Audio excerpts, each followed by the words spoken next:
What's up, y'all? Welcome to Music Bytes, a show that takes an inside peek into the universal language of music. I'm your host, Sly, and by day you might catch me talking all things entertainment, culture, lifestyle, you name it, I'm probably writing about it. But that's enough about me. This show will explore the classics, the currents, and everything in between. We'll dive into the stories behind the songs, the artists who created them, and the impact that music has on our lives. And we won't just be talking about music. We'll also invite music enthusiasts, industry experts, and even the artists themselves for conversations beyond the music. So sit back, relax, and let the music take you on a journey. Welcome to Music Bytes, where every note tells a story.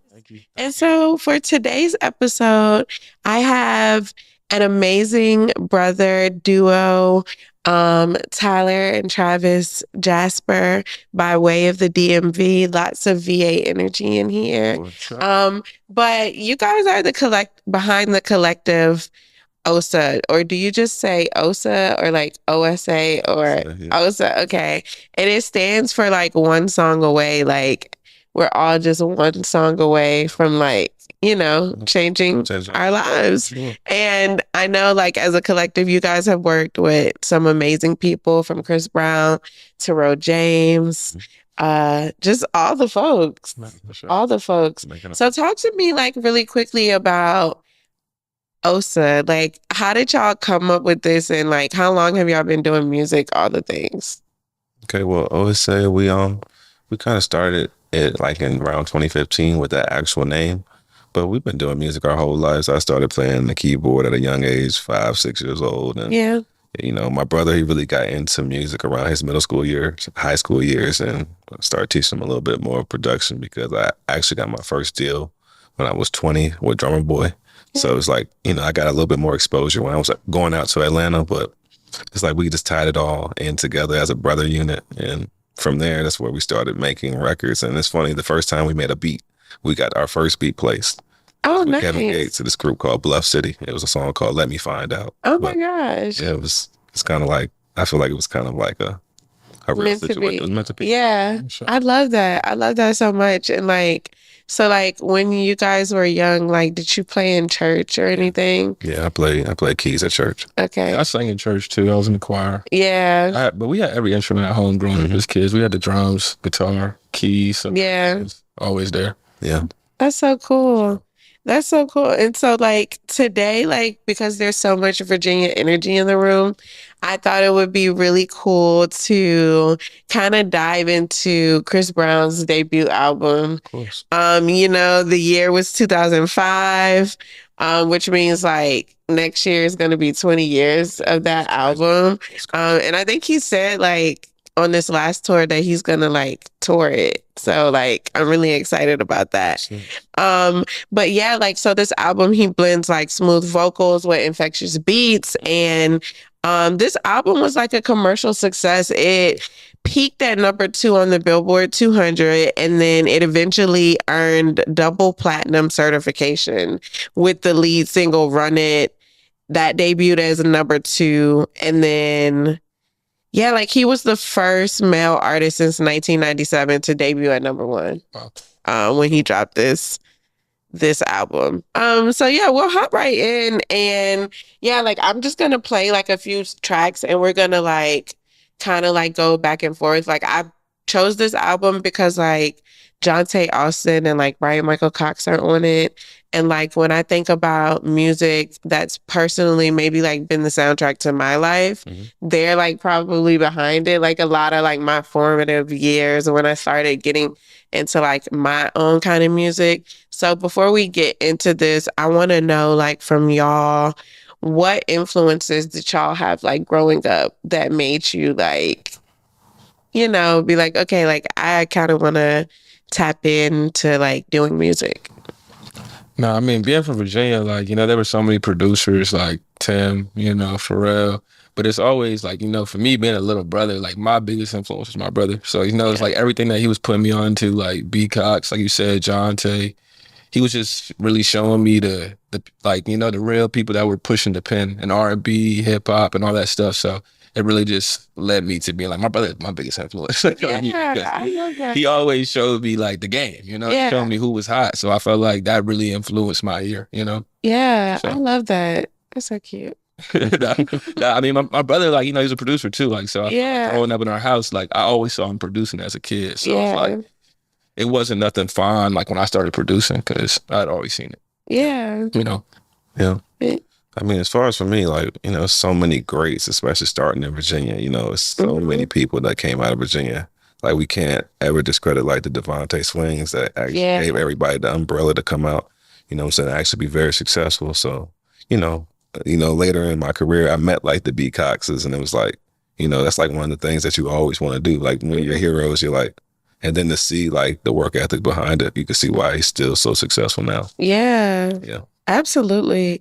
Absolutely. So I'm going to hit the like play on this intro Okay. into this self-titled. But like, I remember being a kid and like hearing this, and he's like, pissy boy from Tappahannock, Virginia, and being so excited because I was like, oh, I'm from Virginia, like, you know what I mean, like, and hearing like that. So like, let's actually start there. Like, who are some of your biggest influences from Virginia, and like, how have they shaped like your approach like to making music? Well, that's a great question. AI, you know what I'm saying? Yeah. You know what I'm saying? I feel like there's so many, you know, like you said, like it's even outside of music, like for VA, it's culture, like Michael Vick, AI. We go to Tim Farrell, of course, you know, Missy, Chris Brown. like Chris Brown. You know, Chris Brown is really the tone of R&B to me since Michael Jackson. Like, you know, growing up as a kid, he was my Michael Jackson. So it's like he set that tone. He really let you see what performing and, you know, just impacting as an artist, growing, developing as an artist. So. I mean, Virginia, I feel like when it comes to music, our sound is so impacted by so many different cultures, you know, and culture always being the most impactful part of it. Because, like, we that mix of the South, we that mix of the North, we that mix of all, we that perfect mix of both, you know, like we get that influence from New York, but we still get that influence from Atlanta. Like, we still have it all. Like, that perfect just mix. Yeah, I definitely agree. I feel like it's like a different sense of pride too. You know, like, and then one thing that I always thought was so beautiful is like the uniqueness. Like, everybody's so different. Sure. Like, you know, like I just remember seeing like Missy and being like, oh, like, I don't know, it's like futuristic and I like stuff like that. And like, you know, like kind of being like nerdy, if you will, but like making it cool. Yeah, Neptune. Yeah. You know, like for sure. Okay, so the next track is Run It, like, which I was talking about earlier, like where it's like we literally like, so he hit the gate running, like literally with Run It, and it featured Joel Santana. And I remember like this was like the era of like music videos too. So I remember watching 106 in Park, and this girl, she had bought like hella like of the first CDs, and she had made a belt, and he was like so like excited. He was like, oh man. But like, yeah, like let's kind of like talk about just that impact, because like on Run It, I had wrote my notes down. Run It was Scott Storch, Scott Storch and Sean Garrett. So like, yeah, like I think like when you think about Chris Brown's like debut into the R&B scene, like he actually came in with a lot of like heavy hitters. But you know, Sean Garrett, the pen, talks about songwriting. So I gotta know, like, at what age did you guys like maybe like write or pen like your first songs or things like that? For sure. I mean, I feel like I wrote my first songs at a younger age, maybe like out of high school, fresh into college, like 18, 17. But I don't feel like, you know, as being a producer, like, you know, you feel like there's a process to everything. So it's like, I was writing words, but learning how to make a verse and a pre-hook and all those different things, those elements that make a song, I feel like I started doing that as like, you know, and you develop, you know, like I don't feel like that came to me until I was like 2021 when I really started understand how to make a beat, but also understand how to make a song too. You know, really diving into the process and learning the differences and making each section feel different. Yeah. You know?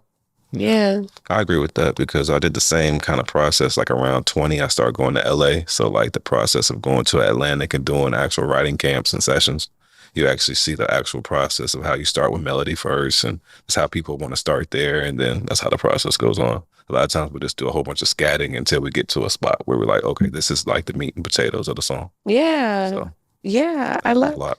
Yeah. And I'm going to play this next song, but it's going to go into my next question, kind of, so to speak. But yo, you know, he was like, I don't know, you just hear the beat. I just think of like fun.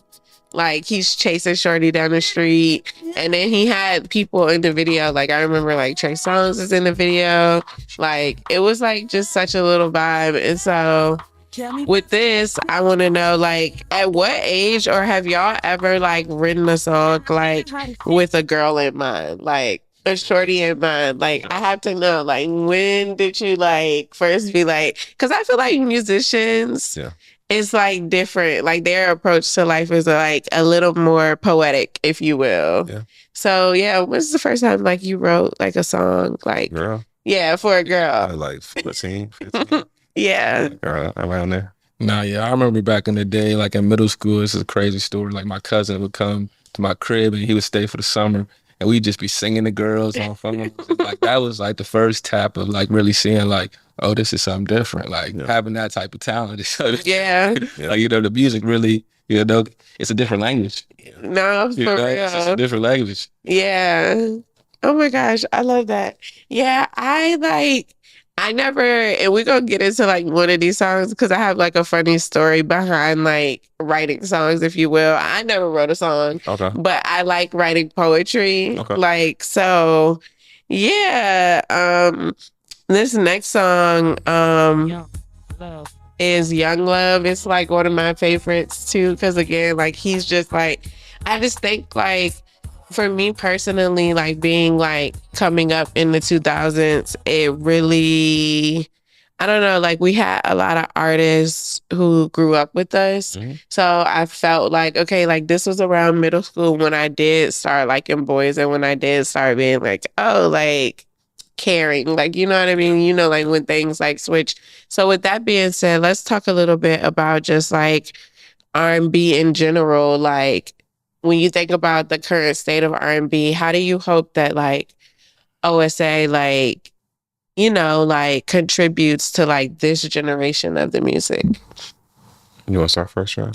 I mean, I feel like, you know, we just want to push a certain level of songwriting and production, you know, like we like you said, we grew up on Beatcox, we grew up on storytelling and like the songs of our life, you know. We just want to get back to like having timeless records, you know, giving people something that they could also play at their wedding, but also play at the lowest moments of their life too. Like we want to just be like that moment for every moment, you know, like just really giving people timeless songs and really appreciating what a timeless song feels like, you know, and writing that and producing it and outros and intros and bridges and, you know, just giving the music the love that it deserves. Yeah.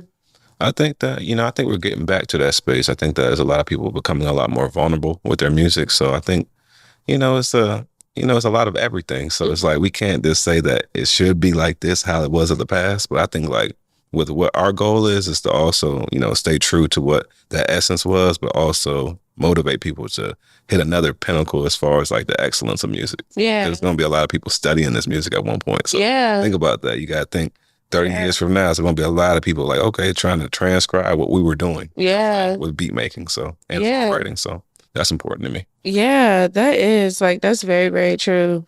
Because when you think about it,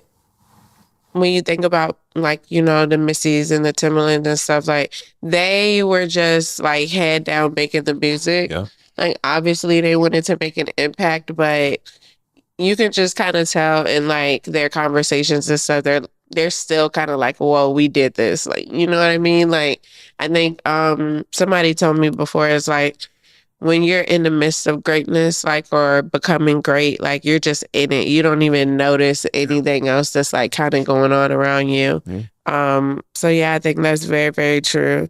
And so the next song is Give Me That. I remember this video too.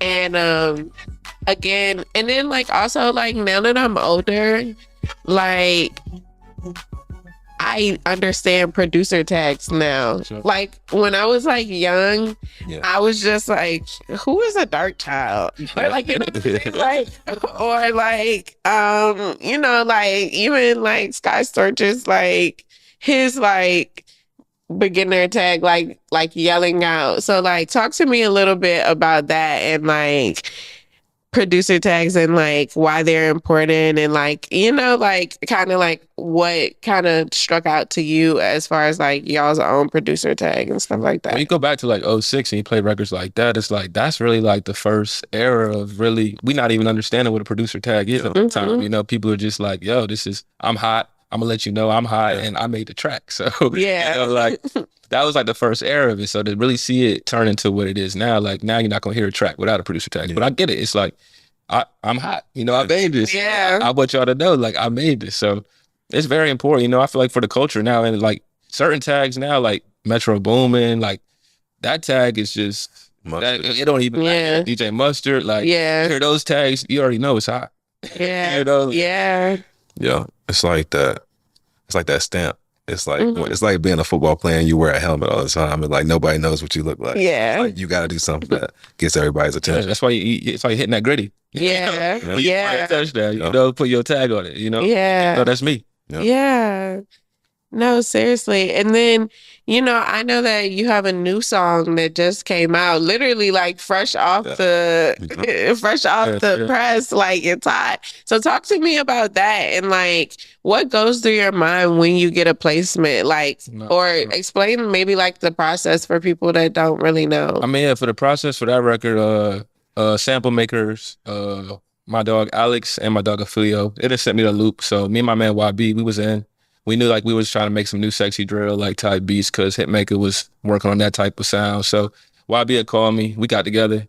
And it's crazy because like this is like the first sexy drill beat that we ever made together. We just came together, sit down, and it came out to be performed by Ronnie, Hitmaka's artist, Make a Sound. So that's out now. It came out on Wednesday, October 2nd. So yeah. We did, you know, just seeing how that's growing. And, you know, it's my first record with Hitmaka. So somebody that I've always wanted to work with. And so just very glad to make that connection and keep going forward.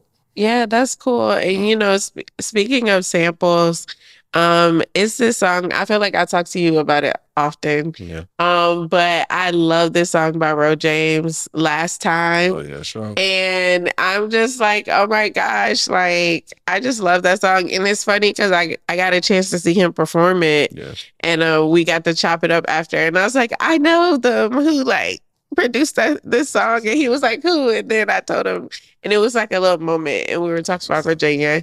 But yeah, like talk to me just about that, like when you get that placement or like maybe like let's manifest placements, like people that you would want to work with in the future too. I mean, that opportunity came by way of one of my greatest producer friends, one of our family members now at this point, BMW Kenny, and he was just so gracious to really bring me in with that. You know, Can You Handle It by Usher? Yeah. You know, Confessions, you know how that feels. So it's amazing to circle back because that's one of my biggest influences, Usher. Yeah. One of the first projects I got was Usher's 8701. So it's like, it's incredible for it to come full circle and actually allow him to, you know, clear the sample and then the song become a single, you know? So I feel like, you know, with the placement process, it's just being consistent. Keep going. It's like you can't get too high, you can't get too low. Yeah. Like, keep going, keep writing, because it's like I told my brother earlier before we came here, 150,000 songs come out every day possibly. So that. Yeah. You're trying to write a timeless song in the midst of that. Yeah. It's like, it's just a blessing to be able to create music in this, you know? No, seriously. And I want to get into that in a second too. But our next song is it's called Your Man Ain't Me. Yeah. And this was my jam. And this is like, I have a crazy story behind this song too. Because with this song, Eric Dawkins wrote this. But my best friend, shout out to Courtney, she had moved into our neighborhood when I was like in middle school. Yeah. And her mom was like, oh, it's a little black girl that live across the street. Go introduce yourself. And then my mom was like, go introduce yourself. It's a little black girl that just moved in. Like I'd be seeing her riding her bike. And so we started hanging out, being cool. Again, this is middle school. So like, I don't know why I did this. I used to write poems. Yeah. And so, back in the day, they used to have AZ lyrics. I think it's still out. Yeah. And I like found the lyrics to this song and I had like wrote it out. Cause like when I used to have crushes, I used to like remix the songs. Okay. And I had remixed the song and I told her I wrote this song. And I was like, yeah, this is my song. Da, da, da, da, da. And then I played the song and she was like, wait, this sounds like the song you said you wrote. And it's this Chris Brown song, but like I loved this song, like, cause he was like really like dirty macking and like pillow talking. Yeah. So like, let's talk about that and like that being in R&B music. Cause I remember like, being young and not really knowing the term for it, but like now that I'm older, like knowing what dirty macking is, like how is that like an art form to put in songs? Because I think the perfect R&B songs has a little bit of dirty macking. It usually does.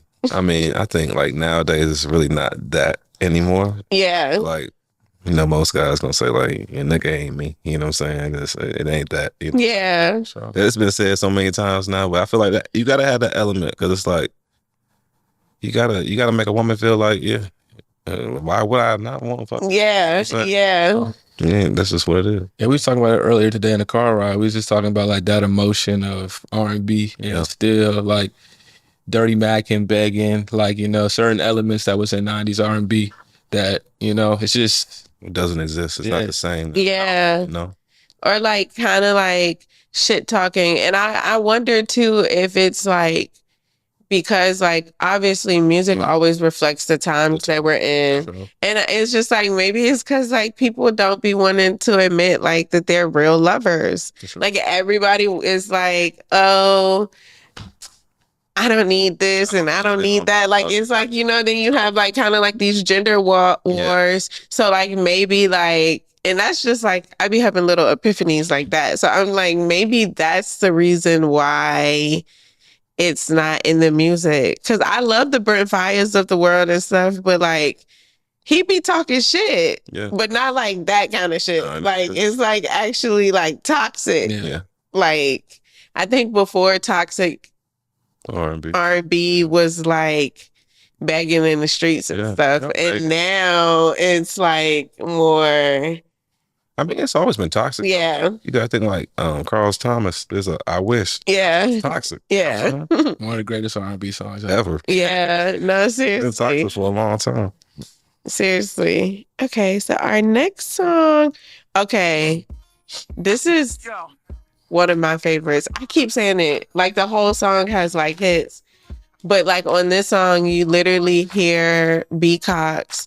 And he declares like he was a prophet, so to speak, because he was like, this is the future of R&B. Like, and then this song is just like so beautiful because it's like, I think that's one of the ones that people don't talk about enough too. Like, I like how when he does his tour or on the last tour, he was letting fans pick the songs and like seeing him perform some of those songs. Cause like we love those songs, but like, yeah, like, I guess again, like, talk to me about what you see in the future for your music collective and like, I don't know, like just what kind of stamp would you want to leave like on R&B?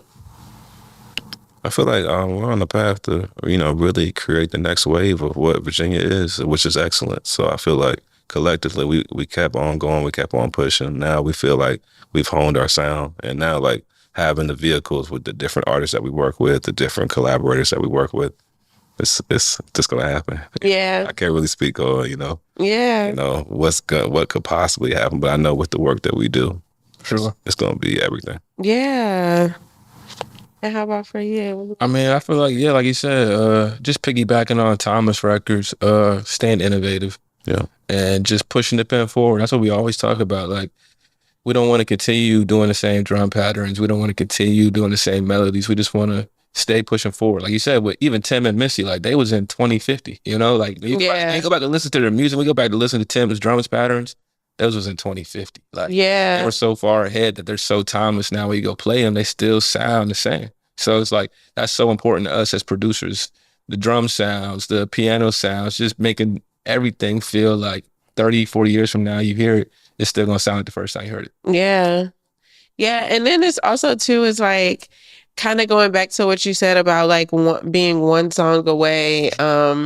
Because when you think about Missy and Tim specifically, like with Aaliyah's story, like I think it's very interesting because like there was another producer, Dark Child, who was supposed to work with Aaliyah, but like at the time Brandy got to him first, you know, and then she was able to start fresh because like people weren't trying to work with her like at that time.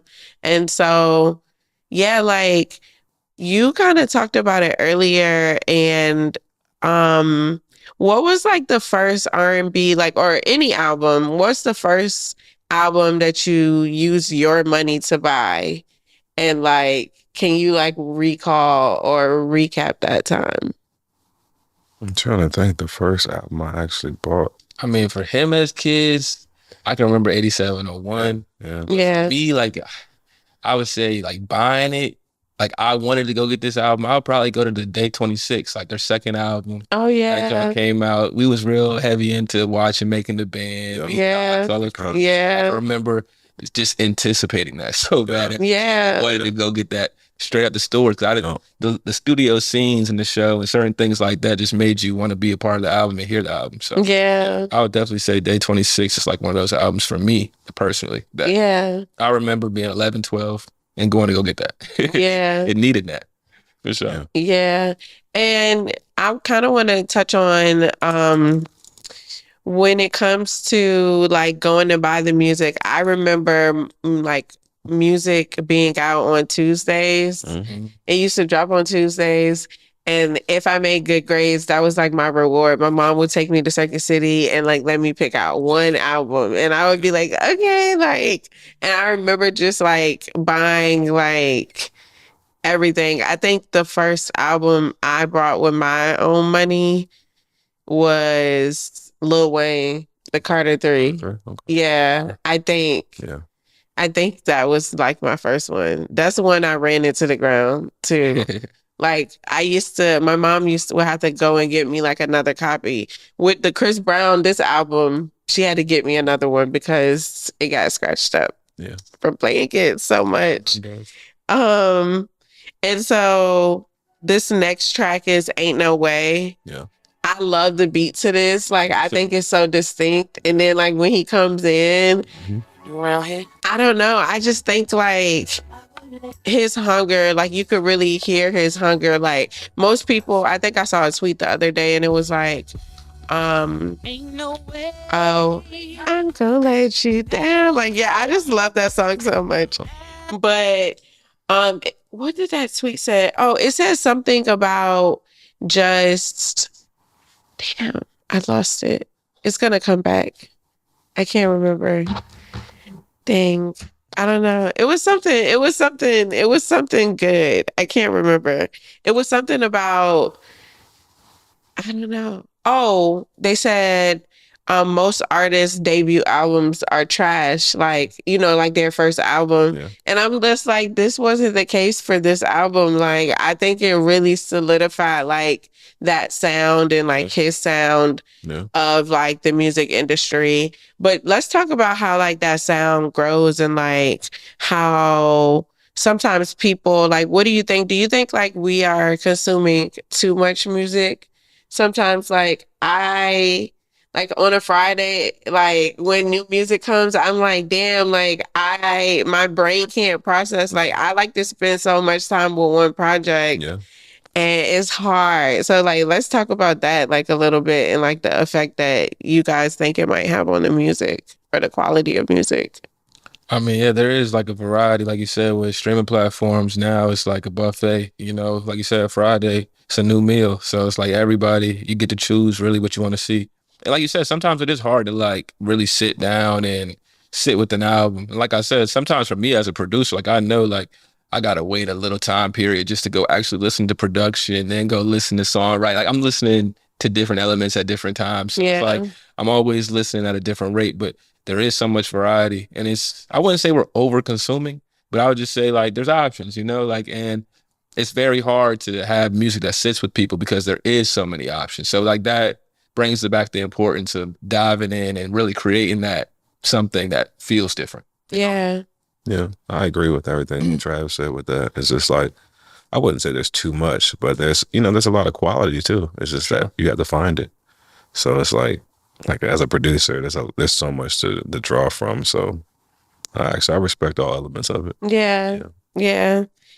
And so this next song is What's My Name? And that's when he's like C to the H to the RIS. And I like really like this one too. I think this again, like it has like a lot of throwaway songs. So like, what's like, you can name any artist, any song. What's like a good throwaway song for you? Like what, like your top throwaway song? Top throwaway. Like ever, like that would be on the B-sides of somebody's. The B-side. Okay, I'm trying to think. The best B-side. Probably Sex, Love, and Pain, Tank.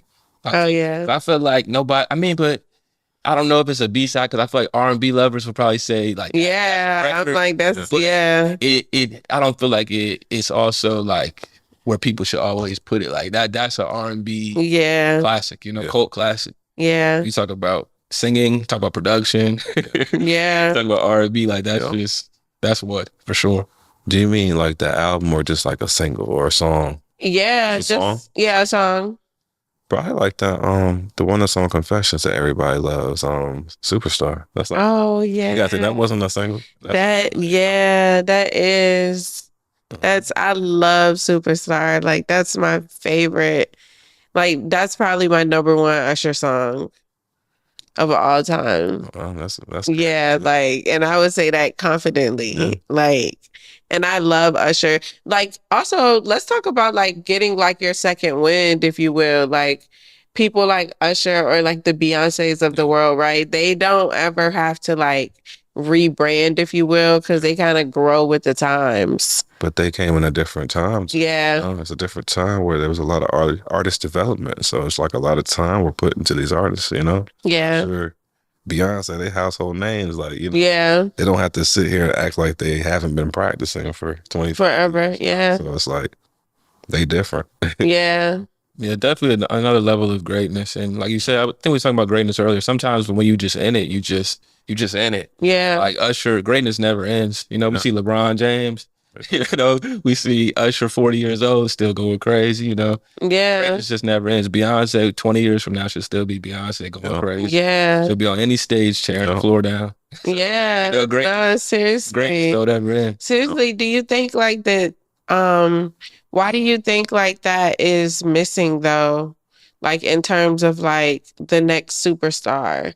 Like, like these, like we knew these like we knew they were going to be superstars like when they were coming up, but like do you think that the music industry is oversaturated now, that it's harder to break the next superstars? Or I feel like the way that they go about getting superstars now is a little different. Like back in Beyonce's time, like it was more like the labels was going after the talent. They were looking for like the talent show kid, the kid that was at the Apollo going crazy. Now it's more like the kid that got 50 million followers. So it kind of makes the difference of the music quality isn't going to be the same as Beyonce, because Beyonce was 5 years old being trained up to be Beyonce. This kid was just, a kid that, who's funny, got social media, but it's just a different climb to success. And the development for being an artist is gonna, impact the music overall. Yeah. For sure.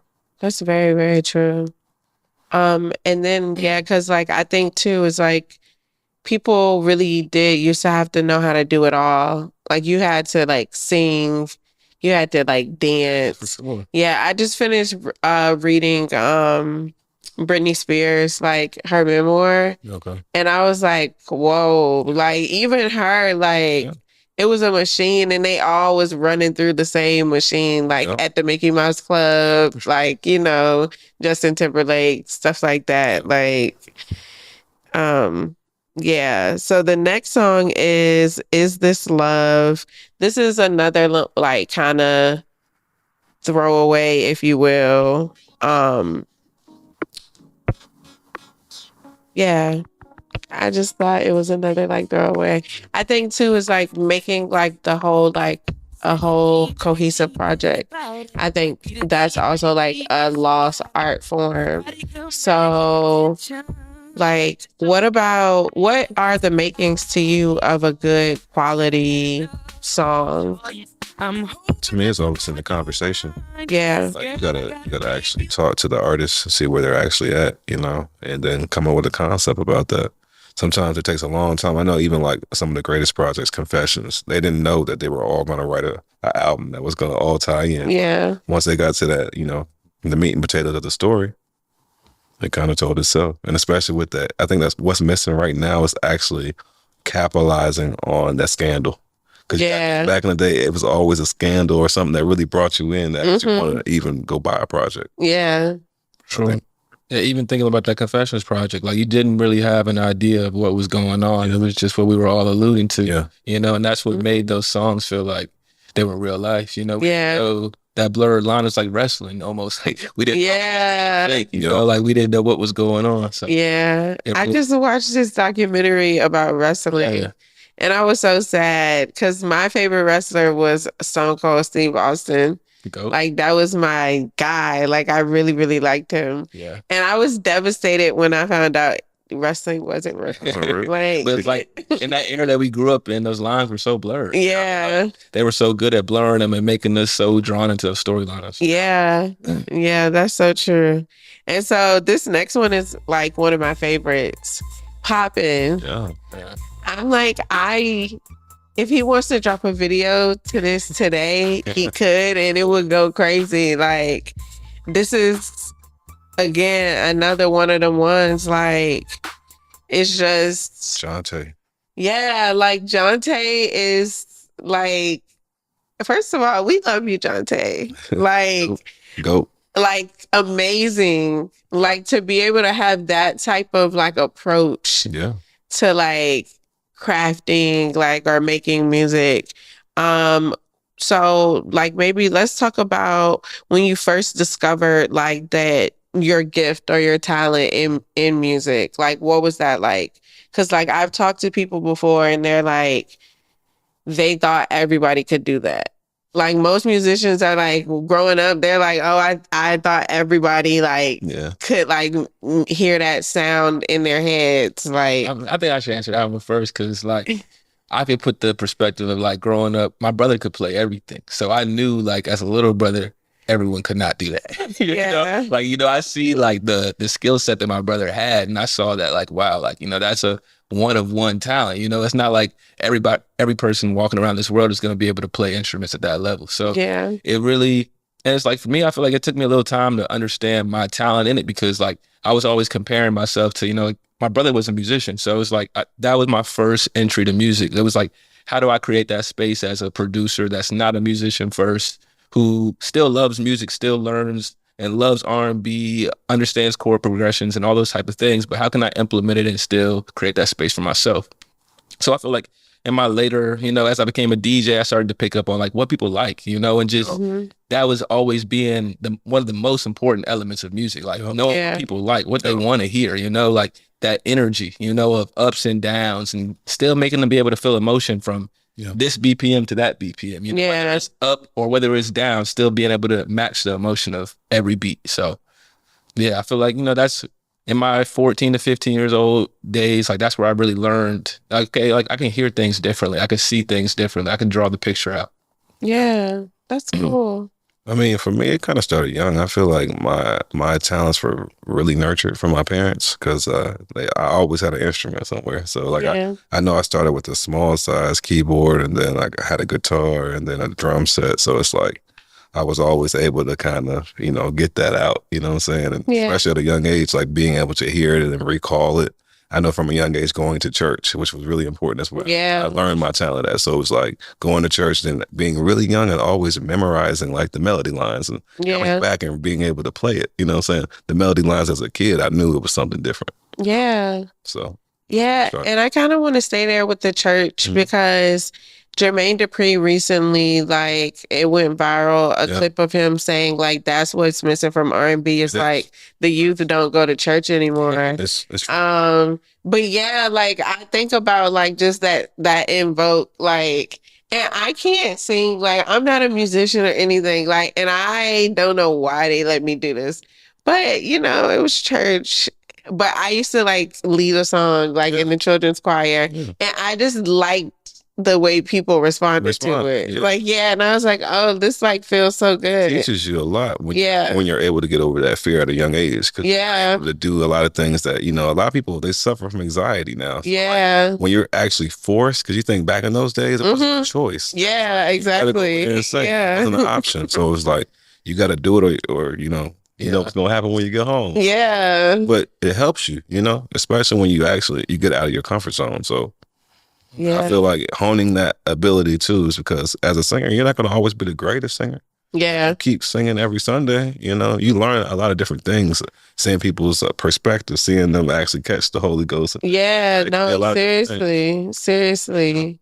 Yeah, growing up, I just learned, because my brother played with different musicians at different churches. So there was times where we would go to a visiting church and there was nobody there to sing. So they'd be like, you gonna sing the song, Yeah. So it's just like, that really just, like you said, instills another level of confidence in you.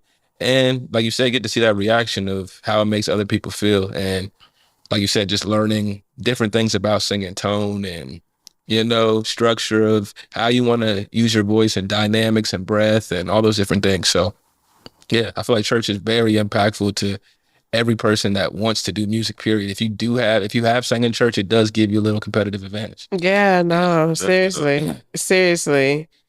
Yeah, and so the next track is Just Fine. Again, like, I think this had enough level of, like, this album as a whole had enough level of, like, in and out, like, versus, like, it had, like, your upbeat, like, your poppin' songs, if, like, no pun intended, songs, but then, like, it also had, like, just kind of those slow records where he's, like, a young man talking about love. He's, like, 15, 16, like,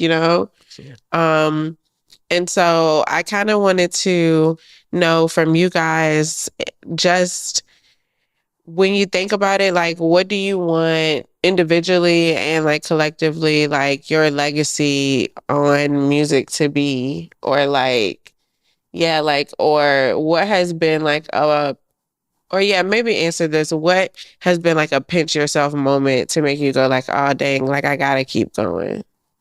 Well, I think that's just every day, like, saying, like, we're one song away from, doing everything. So it's like, for me, it's like, now having children, actually understanding, like, the legacy of that. Yeah. So it's like understanding that, these songs could take care of them for life. Yeah. So it's like, that's important to me. And then seeing how, like, I was able to bring my brother aside with me, So we're a collective. So it's like, we're a team. So I feel like it's a legacy type thing. I know the Jasper name and music really means something. It's like outside of ourselves, it already has its own meaning. So I know that we're a part of that as well. That's cool. No, for sure. Pinch me moment, I would just be like, like, I saw my brother at a young age, like, just be able to meet his heroes, being able to meet B. Cox. That was influential. And then, like, just seeing us start up together and talk about people that we wanted to work with, like Hitmaka and all these different people. And now we've been able to cross some of those boundaries to those being our collaborators. So there's no way to really stop, because certain things that we talked about 5 years ago, like, we've done them now, and we're still doing them. So God willing. So, it's just a blessing to see that. Yeah, I love that so much. This next song was like "Say Goodbye," and this is like such a good like breakup song. Yeah. Like, so like I want to talk about that too. Like, what is like maybe like your favorite breakup song? Like, cause I gotta know. Like, Your favorite. just Real song. I think like, or just a favorite. Like, I don't know. Also, like I love like New Edition. Sorry. Yeah. Like that song, what's it called? You're just not my type or something. Like that's like to me like grade A like Yeah. turn down song. Like it's just so like I don't like know. Donnell Jones, Where I Want to Be. Oh yeah. That's a fly way to put it. Yeah. So, Yeah. I just recently found out or somebody just played like viral clips about him saying like that song was about like the mother of his like 4 daughters okay. at the time. Yeah, like they had broken up. That's not Yeah. you know how I can get. Favorite breakup song? I'm probably gonna have to go back to Carl Thomas. Yeah. You know? I Yeah. feel like that song, Yeah. like when you hear that song, it just embodies everything, you know? Like Yeah. everybody has felt that before, you know, and maybe it's not that exact situation, but everybody's felt like that. I wish I just had never met her before. You Yeah, know? Like, no, for I real. just did it happen, you know? Everybody's felt that. Yeah. It's a That- bar. It's so many bars in that. And that's It so, like, is. That catch-22 when you win something. Yeah. Uh-huh. And then even Crazy. like Avant has a crazy one too. The what's the name of the song? Shoot, I can't think about it. I can't think of the name of it. But it's the one where he's like where he's like, I wish if I never would have met you, I wouldn't be mad at all. Like, I'm trying to think. it's like, dun, dun, dun, dun. When we were together, we never turned our backs on each Yeah, other. Yeah, I like, know what you're talking about. Is it called Separated? yeah, Yeah, Separated. Yeah, I thought it was Separated. He was like, I can't believe I stayed with you that damn long. Like, I was like, damn, like that's kind of mean. But like, that's like, you know, I guess how he felt. That's how he felt. And invoking that feeling. Yeah. I gotta throw "Please Don't Go" in there by Tank too. You know, Yeah. Oh my gosh. like Please- that's an element Yeah. that we haven't had in a long time. Yeah. Please And don't vocal- go. No, just an element of vocals that we haven't Yeah. had in a long time too. Yeah, and then it's the other Tank song that he has. Dang, the super popular one. That one. I deserve. Oh, Yeah, maybe I deserve. Okay, so I always knew when my mom was mad at my dad when she played that. I would be like, girl, like I was like, ooh, like every time she would play that, I'd be like, damn, I'll do it. he in the doghouse, like right now, like, cause that's like just another like song, like that's like the soundtrack to my life. That and Sunshine Anderson. I heard it all. Yeah, heard it all before. Like, Yeah. crazy. that's like a classic too. And so like we're rounding off like on the album, like we have tracks like So Glad and then Seen the Light with Rico Love. Another ghost. That's like another like good one. And then I just miss like that era too of like bonus tracks. Yeah. You remember like when you would just get an album and then like it would have bonus tracks on it. Like I guess like that's what we get now, like with deluxe. Yeah. Like when people come back and have like the deluxe album or whatever. But do you guys have any favorites like between like making music like for hip hop versus R&B or like what have you? Do you have like a favorite genre or like one that you prefer?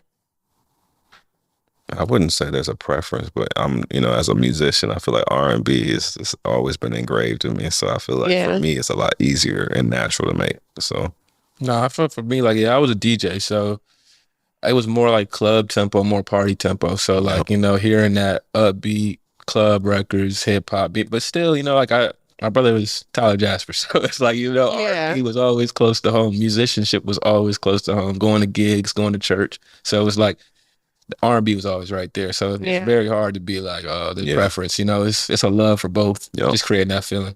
Yeah. Respect for both, Yeah, because sure. you gotta think, to be able to make the hottest club song, sometimes I you have to know. be simple, you know. Yeah, It's a like difference in this making a hot, Simplicity. you know. yeah. So Yeah. And speaking of, like, do y'all have like a favorite like club jam? Like for me, what I like or like what I imagine like me going out on a Friday night or something with my girls is like Lucy Pearl Dance Tonight. Like that's like one like I like if I had to like put a song to like a feeling that I want outside to give me, that's that one. that's a classic. Yeah. When I'm going party records, I'm gonna go a little bit more like modern. I'm gonna say more like, because I got to go to the GOAT Drummer Boy. I'm No Hands. Yeah. Yeah. Oh my God. I would say, Okay. All right. So I'm gonna go there.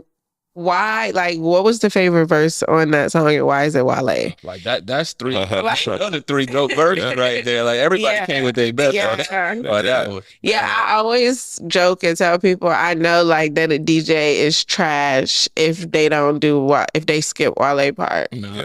Like if you skip Wale part in the function that I'm at, like I'm like, damn, this is a horrible DJ. Yeah. Sure. No. And I gotta say, what's it called too? I'm gonna go In the Club too, Dr. Dre. Oh yeah. Yeah. Another song is just like, it don't matter where you go. If that comes on, your head is bobbing. Yeah. You No, for real. It just doesn't matter. Movie. Doesn't matter where you at. Yeah. That song just always gonna forever now. Yeah. It's one of those ones. Yeah. How about for you? You said as far as like, do you have like just a classic well, not club record? Song? Yeah, like Cool. I gotta think a little bit harder on that.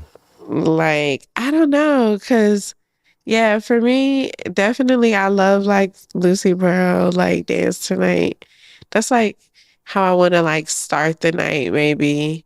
I definitely like hearing No Hands when I'm out. Like I'm all the outside. time. No Hands is gonna turn it up. Yeah, I've done No Hands at karaoke. It's gonna turn it up no matter where. Yeah. That's a fact. I mean, I like stuff like Plies, Shawty. Oh, like that. yes. To me, Drummer Boy, just to me, club on Smack. Yeah. Point, he was just going crazy. And I feel like people don't talk about that enough. Like Shawty is like, to me, like the definition of a timeless record. Yeah, especially a club record. Yeah, like, and it's like, damn, like this is a song like that's forever, like standing the test of time. Yeah, sure. Like, yeah. And so I think this is the last track, but it's the thank you track at the end, where I miss that too. Like where artists used to have thank you tracks, or they would close out with a gospel song. For their mama or something. With a gospel song. So like now, like that we've come to the end of like this album, just maybe like let's talk about, I don't know, maybe like what was I guess like my last question or my final question for y'all is just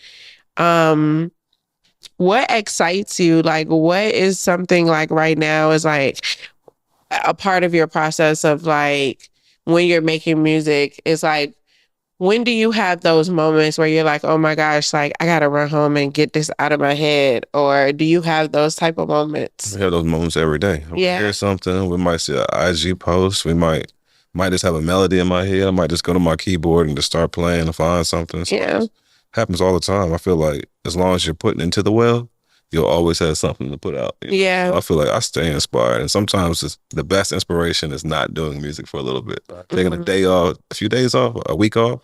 Yeah. You know, just to put it back. Yeah, I'm on a week off right now. Like sometimes you just have to, just step away and let life. And I feel like for me, like as far as inspiration and just being excited, I feel like my collaborators give me a lot of good energy. Like always stay around people that just give you things that you want to pour back into the music and continue to inspire you to progress, do different things, listen, innovate, that is always pours back. But I feel like, my collaborators definitely keep me inspired.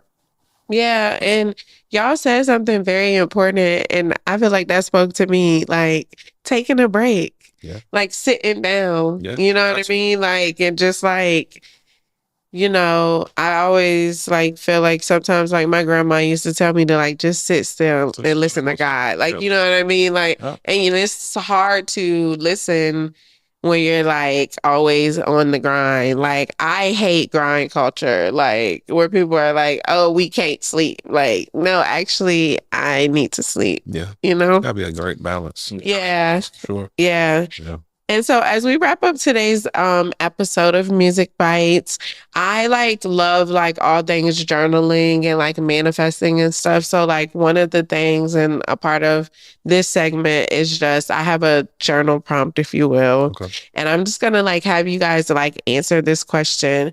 But since we talked about Chris Brown and his debut on music, like on the music scene today, talk to me about what sense of pride do you feel being from Virginia, like when Chris Brown first emerged on the scene? Mhm. Like, what sense of pride did you feel, and how do you embody like that same pride and that same feeling as being like Virginia born and bred as musicians today? Oh, it felt great when Chris Brown first came out because seeing somebody that was so close to where we were from that could actually do it. Because you gotta think, it seems so outlandish to so many people being an artist, being a producer, being anything creative. So seeing that was amazing. And then just, you got to think later down the line, being able to work with Chris Brown in different capacities is full circle. Full circle. And then especially when you go to different places, different cities, Atlanta, LA, New York, and you tell people you're from Virginia, a lot of times it's edge up, you know what I'm saying? Yeah.